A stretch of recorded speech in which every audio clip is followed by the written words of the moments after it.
자, 오늘 수업 시작하겠습니다. 오늘 수업은 학습지 3번 1쪽과 2쪽을 같이 배워볼 예정입니다.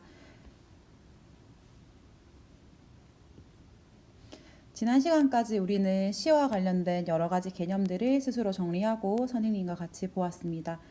오늘은 그때 배웠던 여러 가지 개념들을 바탕으로 시를 직접 읽어보는 시간을 가지도록 할 겁니다. 지난 시간에 친구가 낸 질문을 하나 골라서 손으로 옮겨 적고 그 질문에 대해서 스스로 답해보고 나중에 이 부분은 사진으로 제출하도록 하겠습니다. 그렇다면 오늘 배울 내용을 들어가 보도록 하겠습니다. 들어가기에 앞서서 시는 크게 두 가지 종류로 나뉩니다. 첫 번째, 시에서 말하는 이, 다시 말해 시적 화자 중심으로 이루어진 시가 있고요. 두 번째는 시적 화자가 바라보고 있는 대상 혹은 말을 건네고 있는 청자와 같이 시적 대상 중심으로 이루어진 시가 있습니다. 그래서 1쪽에서는 시적 화자 중심으로 이루어지는 시를 한번 볼 거고요. 두 번째 쪽에서는 시적 대상 중심인 시를 한번 보도록 하겠습니다. 자, 먼저 시적 화자 중심인 시입니다. 시를 읽을 때 가장 중요한 것은 첫 번째, 제목을 보아야 합니다. 괄호 1번에 들어가야 될 빈칸의 내용은 제목입니다. 아래쪽에 있는 시에서 적용을 해보면 이 아래쪽에 있는 시는 강소천의 그리운 언덕이라는 시입니다. 따라서 시의 제목이 그리운 언덕이구나 라고 확인을 하고 빈칸에 그리운 언덕을 적어주시면 됩니다.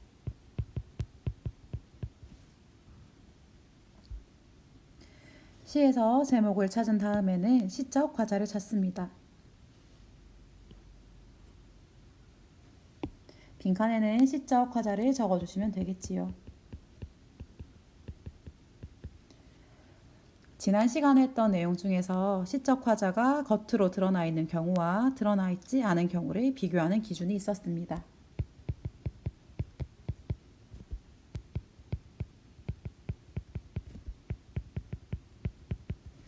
여기에서 이 시는 시적 화자가 겉으로 드러난 경우입니다. 선생님이 한번 표시를 해보도록 하겠습니다.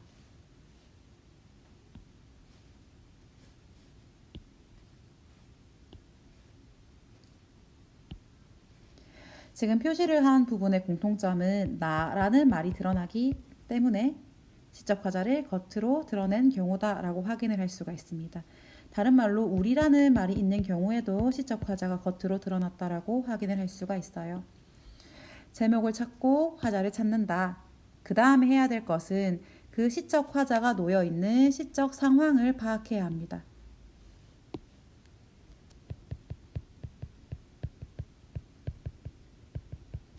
우리 함께 시에서 살펴보도록 할까요?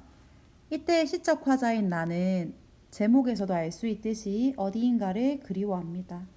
어디를 그리워하는가 한번 살펴보겠습니다. 내 고향에 가고 싶다라고 얘기를 하고 있어요. 아마 가지 못하는 상황이지 않을까 싶습니다. 친구들과 같이 놀았다. 친구들이 나를 찾을 것 같은데 내 고향은 언제 갈 수 있지? 보고 싶다라고 말을 하고 있어요. 여기에서 시적 화자는 아마도 고향을 그리워하고 있는 듯합니다.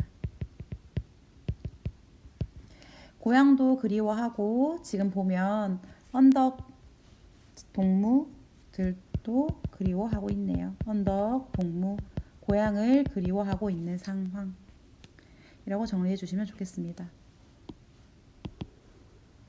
그 다음으로 우리가 해야 될 일은 정서와 태도를 파악하는 것입니다. 시적 화자를 찾고 상황을 정리한 다음에 그 상황 속에서 화자가 느낄 만한 정서나 태도를 찾아주셔야 합니다. 정서 찾는 연습은 지난 시간에도 해보았어요. 정서를 찾는 단어를 시에서 찾습니다. 그리움. 시에서 그리움이라는 단어를 찾았다면 내가 기존에 알고 있었던 다른 정서 단어들을 씁니다. 그립다와 비슷한 말로 슬픔이 있을 수도 있겠다. 그 다음에 쓸쓸함이 있겠다.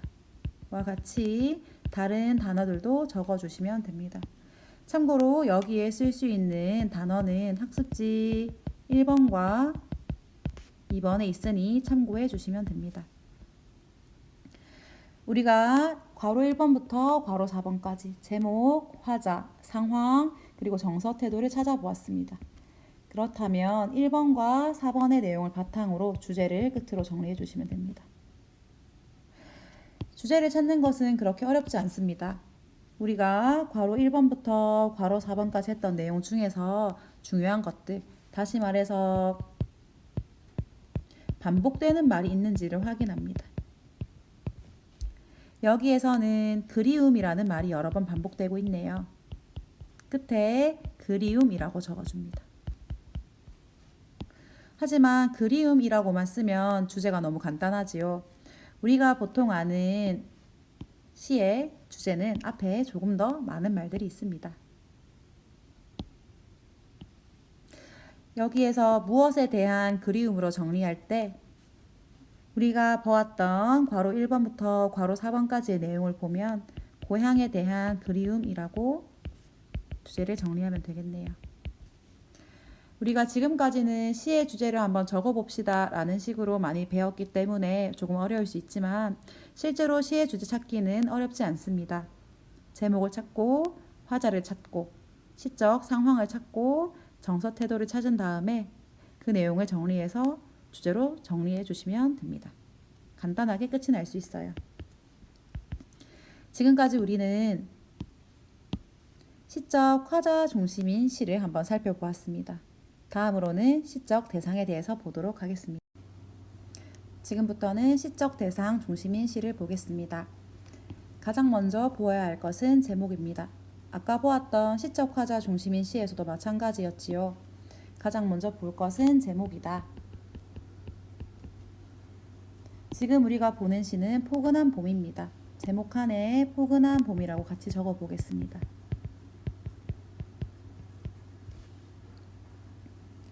아까 화자 중심 시에서는 화자를 파악했듯이 이번에는 시적 대상 중심인 시이기 때문에 다음으로 찾아야 할 것은 시적 대상입니다.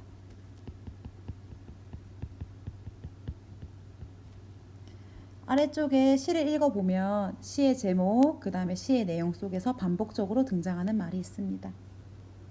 포근한 봄, 눈이 내리고 있다.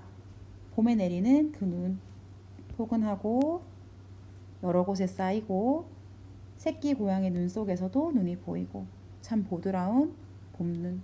지금 보면 봄이라는 말과 눈이라는 말이 자주 나옵니다. 이 시에서 시적 화자가 바라보고 있는 대상, 다시 말해서 시적 대상은 봄눈입니다.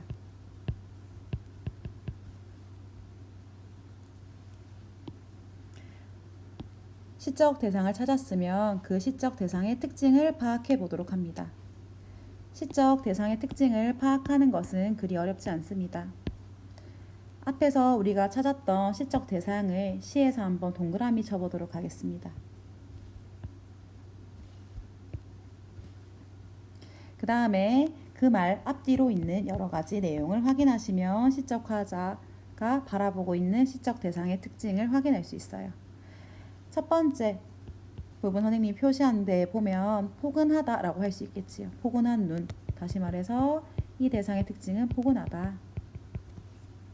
두 번째 부분에 보면 담장, 나무, 마당에 쌓인다.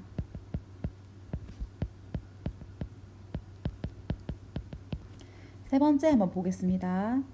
고양이의 눈 속에 지금 봄눈이 내리고 있는데 그 고양이 눈, 새끼 고양이의 눈처럼 보드라운 이 뒤쪽에 봄눈이 있다라고 생각해도 좋아요. 그래서 세 번째로는 보드랍다.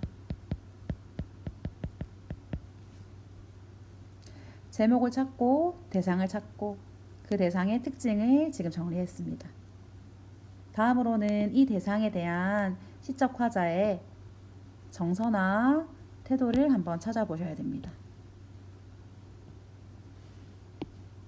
빈칸에 시적 화자라고 적어 볼게요. 현재 시적 화자는 봄눈 혹은 봄, 눈에 대해서 따뜻하다, 포근하다, 보드랍다와 같이 표현을 하고 있기 때문에 전반적으로 긍정적인 태도를 가지고 있다고 볼 수 있습니다. 어떠한 대상이 좋다라고 이야기를 하는 거겠죠. 지금까지 제목, 시적 대상, 그 특징, 시적 과자의 정서와 태도를 찾아보았습니다. 마찬가지로 찾은 내용을 바탕으로 주제를 정리해 주시면 됩니다. 지금 현재 반복적으로 나오고 있는 단어가 무엇인지 한번 확인해 볼까요? 봄, 눈, 봄눈. 반복되는 말을 한번 적어줍니다. 이 봄눈이라는 반복되는 말 앞에 조금 더 내용을 추가해서 주제를 마무리해 보도록 할게요. 이때에는 시적 대상의 특징을 한번 적어 보도록 하겠습니다. 포근하고 보드라운 봄눈.